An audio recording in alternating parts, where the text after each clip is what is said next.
2, centrist Democrats are holding Joe Biden's agenda hostage while Republicans threaten to crater the economy as a negotiating tactic.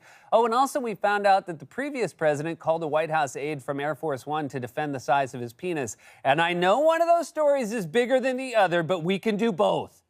For more on this, it's time for a closer look.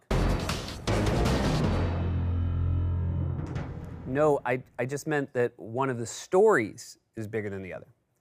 Yeah, it had nothing to do with the size of your, No, I didn't know a lot of people have been saying that, no. Okay. All right. Love to Melania. Sorry about that. I just think he has a lot of free time right now. Anyway, back to Congress. We're living in a time of asymmetric partisan fighting in politics. We have two sides, one of which cares about competent governance and the other which is willing to burn everything down to gain power. I mean, just look at the difference in styles between Biden and Trump. Biden would literally cut himself off during primary debates if his answers went on too long. And Trump will spend an hour at a rally meandering aimlessly about Bobby Knight or Pavarotti or some other B-list celebrity he met one time at the 21 Club. Luciano Pavarotti, oh, he could sing. He could sing and he loved food, loved to eat. One time I saw him eat 2 entrees and a centerpiece. Anyway, make America great again. Bernie Sanders and the Progressive Caucus in the House are, as we speak, standing firm in their fight to advance a transformative $3.5 trillion bill that would invest in everything from education to housing to health care. A set of priorities they promised voters they would pass. Meanwhile, Senate Republicans are refusing to raise the debt limit, which could lead to a default and economic catastrophe. I just wish there was someone more insightful than me who could express the frustrating asymmetry between the two parties, perhaps a newspaper columnist or a political consultant or someone from a think tank. We are so pleased to welcome my friend Steve Van Zandt, now author of this new memoir, which again is called Unrequited Infatuations. I got to admit, it's a little depressing at the moment, a little frustrating. I just got this terrible feeling, and I've had this for a long, long time, that we are in a war and only one side is fighting it. And I've been feeling that for decades. And it's really coming to a very serious place now where we might lose our democracy because of it. The Benedict Arnold twins there are not helping matters. And they're they better, I hope they come around. I don't know. I don't want to see Manchin on TV ever again. I mean, I'm sick of his face. Oh man, Joe Manchin, you better watch out. If little Steven says he's sick of your face, your houseboat might end up burning down like Artie Bucco's restaurant. I'm so happy that this is where we're at with political commentary right now. I'm sick of the well-paid consultants and think tank pundits who clearly know nothing about actual voters shilling for big corporations and elite institutions. Let's get Steve Van Zandt a show on MSNBC. Anybody who spent 45 years on a tour bus with Bruce Springsteen is definitely used to talking about politics. Yeah, the factory's closed down. I know. Yep. Hard for veterans to find jobs. Bruce, I'd love to get some sleep before Portland. You could call the show Little Steven Big Ideas, and he can do all his interviews with politicians sharing a mic Glory Day style. Very nice work by the graphics department right there. And the thing is, he's right. We're living in an era of asymmetry, and Democrats need to start taking that seriously. Republicans ran through a massive and unpopular tax cut for the wealthy and corporations without virtually any public debate. Now they're using the prospect of a default on our debt, which would crater our economy, as a negotiating tactic, something Democrats have never done when the shoe has been on the other foot. And instead of just abolishing the filibuster, Democrats are scrambling because centrists like Manchin and Kyrsten Sinema are making things more difficult. And you better believe every time Democrats fight with each other, Mitch McConnell laughs like a haunted doll in a horror movie. Where did little Mitch go? I left him over there on that chair. I'm right here. He left the knives out.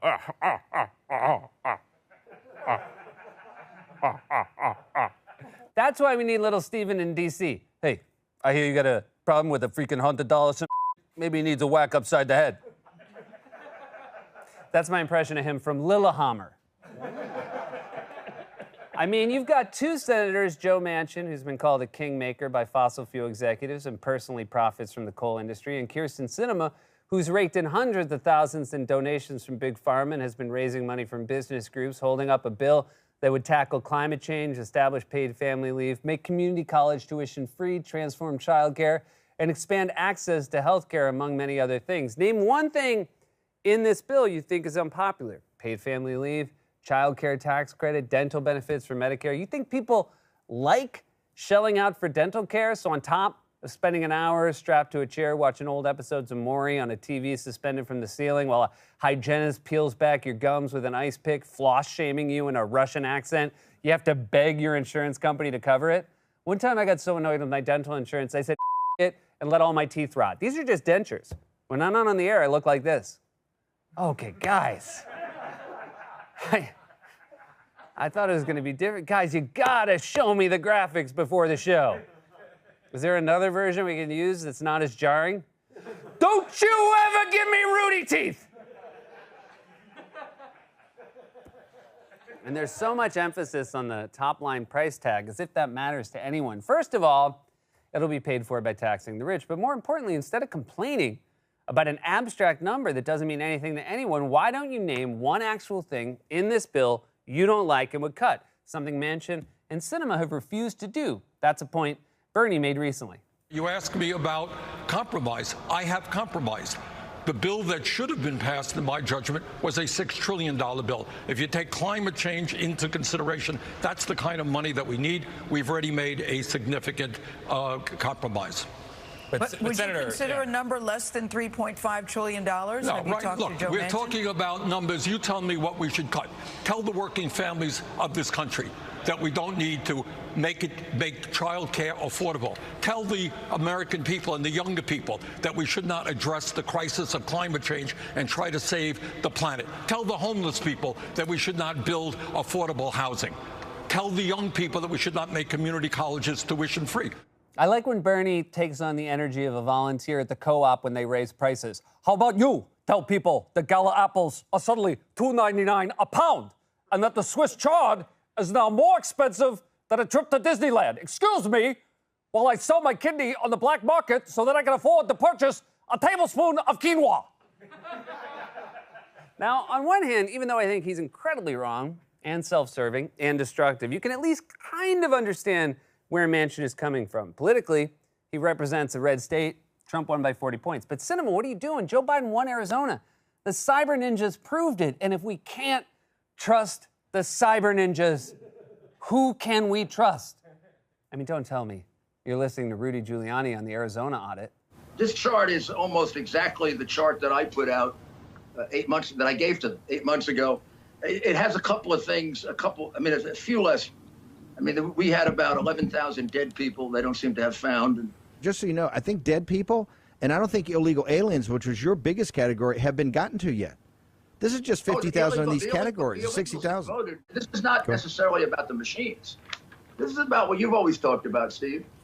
This is about paper.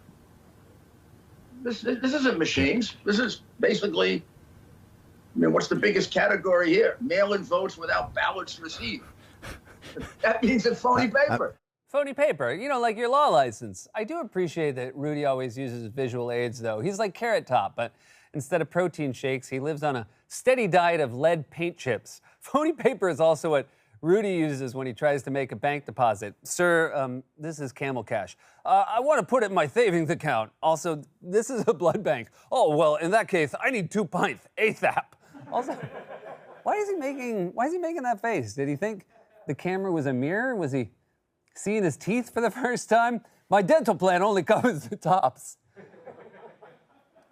These are the people who will retake power if Democrats don't get their together and pass the transformative agenda they promised voters they would pass, because we already know what it's going to be like if Trump or the Trump cultists and the GOP get back into power. In fact, every day we find out more about just how insane and unhinged the administration was, thanks to the flood of Trump books that keep coming out. The latest is from a former Trump press secretary and chief of staff to Melania Trump named Stephanie Grisham. Grisham worked for this monstrous administration for years, and in the process, she seems to have collected some juicy tidbits for a lucrative book deal, like this one. She writes that there is a Trump aide in the White House who was designated as the music man to play him his favorite show tunes, including Memory from Cats. And they would play those songs when the president was in a bit of a rage, and the music was meant to calm him down. I'm pretty sure that's the same thing they do at zoos to calm down the gorillas when they have an erection. Uh-oh, JoJo's looking aggressive today. Someone play If I Were a Rich Man. Of course, sometimes the zookeepers will accidentally put on some Barry White, and that's how you end up with gorillas going down on each other at the Bronx Zoo. Ah, take it down! Give them some privacy, for God's sake. That's how graphic it was. We had to censor it. Because it's New York City, baby! Even our zoos gotta be blurred. You call your gorilla exhibit Primate Adventures, we call ours the Shack. New York, baby! Anyway, back to Trump. I bet when Andrew Lloyd Webber wrote Cats, he never thought the soundtrack could be used to save the world from Armageddon. He might be the first composer to win a Tony and a Nobel Peace Prize. He could actually egont. See, this is the kind of thing we can do in an empty studio. We're still going to be doing egont jokes when the audience comes back. Was there a second button next to the nuclear button labeled Show Tunes? Trump's mad at Canada for not sending him a birthday present. Quick, play Mr. Mistopheles. Trudeau thinks he's better than me. Well, he won't after I nuke Saskatchewan. Get me the briefcase. You bring it over here. I'm going to press that button. I'm going to press it. Oh, well, I never was there ever. Cat so clever. What was I so mad about? And of course, this dingus loved Cats. Lifelong New Yorker who had access to the best theater the world has to offer, and his favorite show was the one that was viewed predominantly by 75-year-old tourists bust in from Paramus from their assisted living facilities. If you've ever been to a Cats performance, you definitely heard at least one old guy say, "Did that cat just say he was Jellicle? Speak up, my ear horn's on the fritz." That might have been one of the most disturbing anecdotes from the book, but it wasn't the most disgusting. You might remember that little episode where Trump secretly paid hush money to cover up an affair with a porn star, who in return said his penis looked like Toad from Mario Kart.